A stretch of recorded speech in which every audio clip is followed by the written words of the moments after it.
Hey, yo, what up, fans of the fucking sport? What up? It's Lamech with Selah Sports TV back at it again.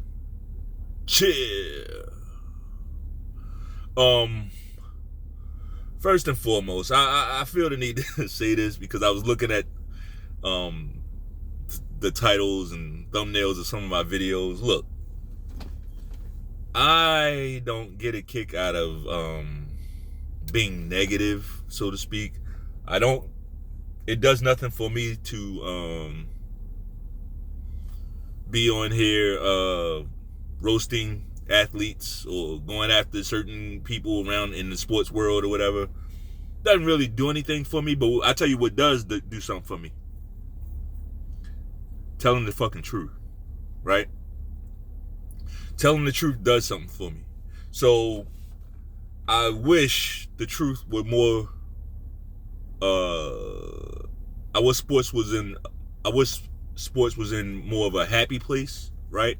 I wish there were better things to talk about, more positive things to talk about. There are some things, plenty of positive things to talk about, right? And when there are, I talk about them. Like how Terrence Crawford is basically lifting up boxing. Guys like Anthony Joshua lifting up boxing. Tim Tszyu, Naoya Inoue, right? It's a bunch of guys doing what they're supposed to do around the sport. And I try to highlight those guys, right? But this is more than a boxing channel. So when we look around, well, first, we can just stay with boxing. When we look around and we see how these people who are the face of their collective sport, I hate that fucking term. That's the most fanboy term ever. But these people who are, like, I guess the most popular name in their sport, Canelo, at least that's what they tell us. They tell us it's Canelo, right? All right, so Canelo, LeBron James, right? It seems like all these people misuse their power, right? And it's a reason for that. It's a reason for that. And I'm going to lay this out there real quick. Social media, the social media era has created this dynamic of what we see. Social media, yes, it does afford us the opportunity to get our thoughts out there and share our thoughts across the world, right? And also receive messages from across the world.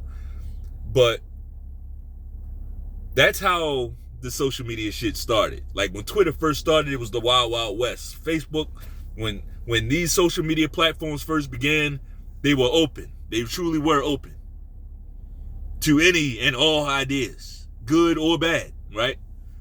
Well, what's happened now is there's a triangulation going on. So they're using social media to curb your thinking. They're using social media to control your thinking, to construct your thinking, to engineer your thinking, right? To engineer, you're being engineered to think this person is the best thing since sliced bread and this person is trash, or this person, it's all, social media has been weaponized. So with that said, and right now I'm just going to dive into boxing real quick. With that said, we can see why people, boxers, fighters, are moving the way they do, right? Because they have such a following. They have these followings, right? And the following, they look at their subscribers, their followers, whatever the fuck it is. They say, well, I got 20 million followers. I'm good. So you think I'm going to care about 10 people who make videos that don't like me? I got 20 million followers. That's the thinking behind what they're doing. Whereas in the past, there was no social media. There was no sense of false confidence that these athletes, these fighters would have. They knew every day they had to go out there and prove themselves, right? But what do we have now? We got a cocksucker, Canelo, right? Who goes out openly and says the most brazen things. The most brazen things that would have been frowned upon in any prior generation. He just goes out and says it with total impunity and immunity. Right? Lamech, what the fuck you talking about now? What did he say? Well, Canelo was in front of a reporter and they asked him the inevitable question, why the fuck ain't you fighting David Benavidez? Did David Benavidez did he really offer you $60 million to fight? Right? Legit question. Legit question why? Not because that reporter is being a troll. No, I don't think so at all. I think the reporter was very respectful. I thought he asked a decent question. What did Canelo say? Who is he? Who is he to offer me anything? Like, the bitch assness of that. The bitch assness of it. What the fuck you care if the money's still gonna spend the same? Why you care why do you care about that? Who is he to offer me anything? Canelo was a hoe. And I never knew that.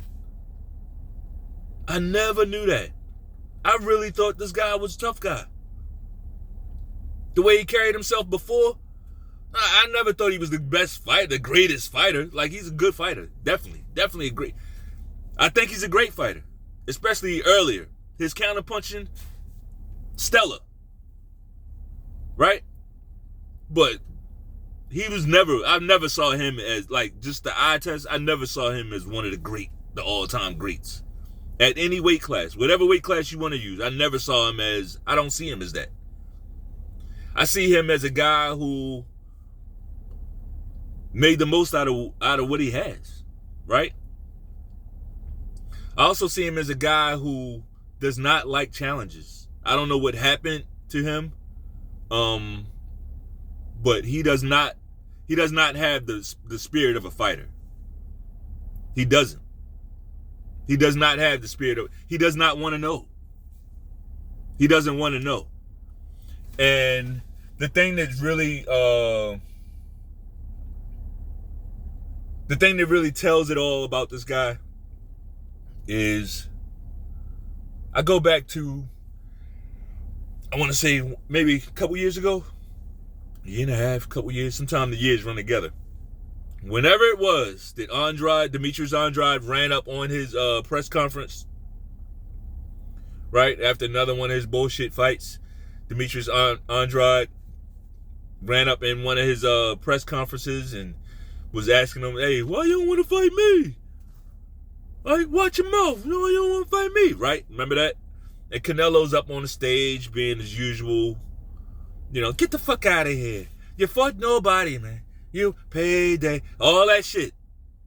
All that shit. He gave all you Canelo cocksuckers all those sound bites. And I ain't gonna lie, they were some good sound bites. Right? Not because they were so witty or anything. They were great and they were timely sound bites because we weren't used to him even speaking English. And we definitely wasn't used to him getting at nobody in English, right? So it was good to hear, even as an Andrade fan. Like, it was cool to hear him do that. But y'all took that shit and just gave him a fucking pass. Like, Andrade was asking him legit questions. That's a fighter wanting to fight you. He's supposed to do that. If a fighter wants to fight you, he's supposed to call you out. And if that don't work, he's supposed to turn up the heat a little bit. It's a fight. So if he's talking crazy about you, fight him. Right? That's not how he thinks. Canelo don't think like that. Canelo's feelings were hurt when the David Benavidez camp started talking trash about him. See, the Mike Tyson way of thinking is, yeah, if you want to fight that motherfucker, disrespect the shit out of him. Talk about him, talk about his family, whoever, right? Because it's fighting. Like, after this over, we can shake hands and say, all right, man, it's cool. Yeah, but I want this fight. I want you to be mad. But that ain't how you get Canelo in the ring. When you do that to him, he gets spooked. He gets spooked and want to stay away from you. He only wants to fight people that can get up on behind a microphone and say some stupid shit like, yes, I've always looked up to Canelo Alvarez. Canelo Alvarez is my idol. That's how you get him in the ring.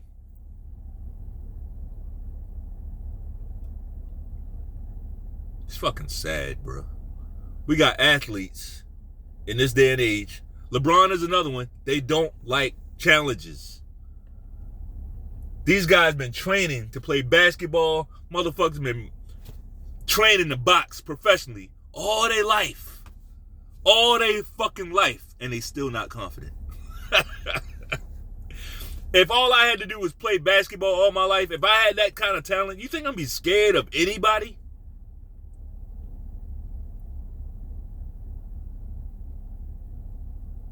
Fuck no. Why would I? Fuck no.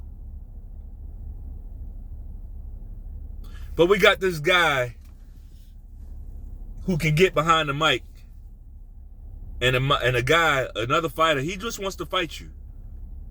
He just wants to fight you. But he's not asking you for a handout. He's not asking you for a gift. He's not even asking you for a payday. He's been your fucking mandatory challenger for 3 years. Mandatory challenger for 3 years. So all these other fights, you've been running from this guy for 3 years. 3. Canelo could have been undisputed at 154. He had one fight to go. One fight. All he had to do was take one fight. He could have been undisputed at 154. All he had to do was fight Demetrius Andrade.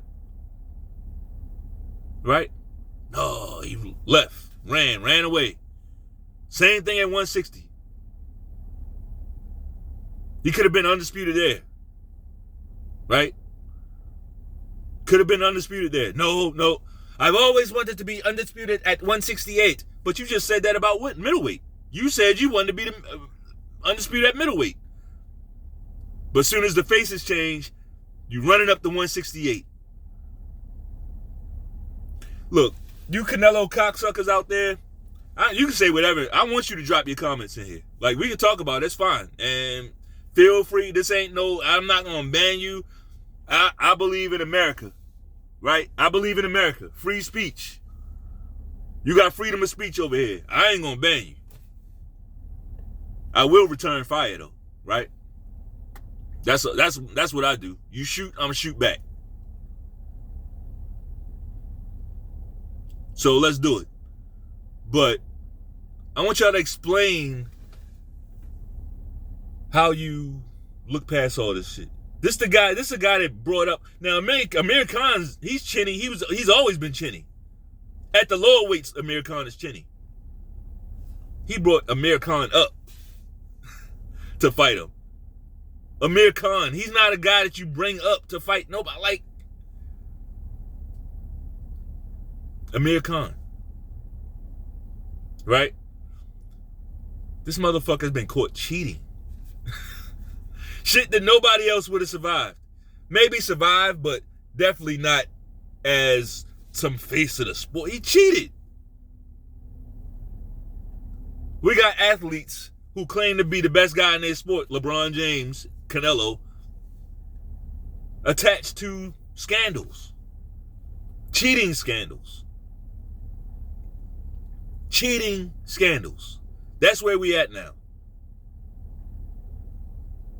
So, long roads ahead for Canelo. I know I talked about LeBron a lot in this video. I think it's going to be a long road ahead for him too. See, like, people think they can just get away. You don't get away with corruption. I touched on this in my last video. Corruption is going to catch up to you. And when I say corruption, don't get it twisted. It don't have to be politics. Corruption, another way of saying it, is wickedness. Right? You want to be a scumbag? You want to treat people like shit?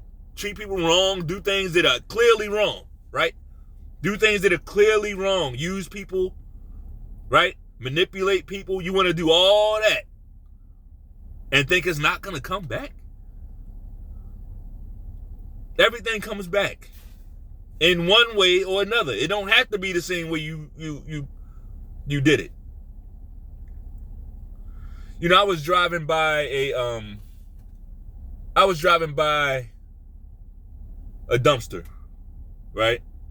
I was in an apartment complex, and I drove by a dumpster, and I saw this dumpster, and it was like so much trash bags laid out around this dumpster, right?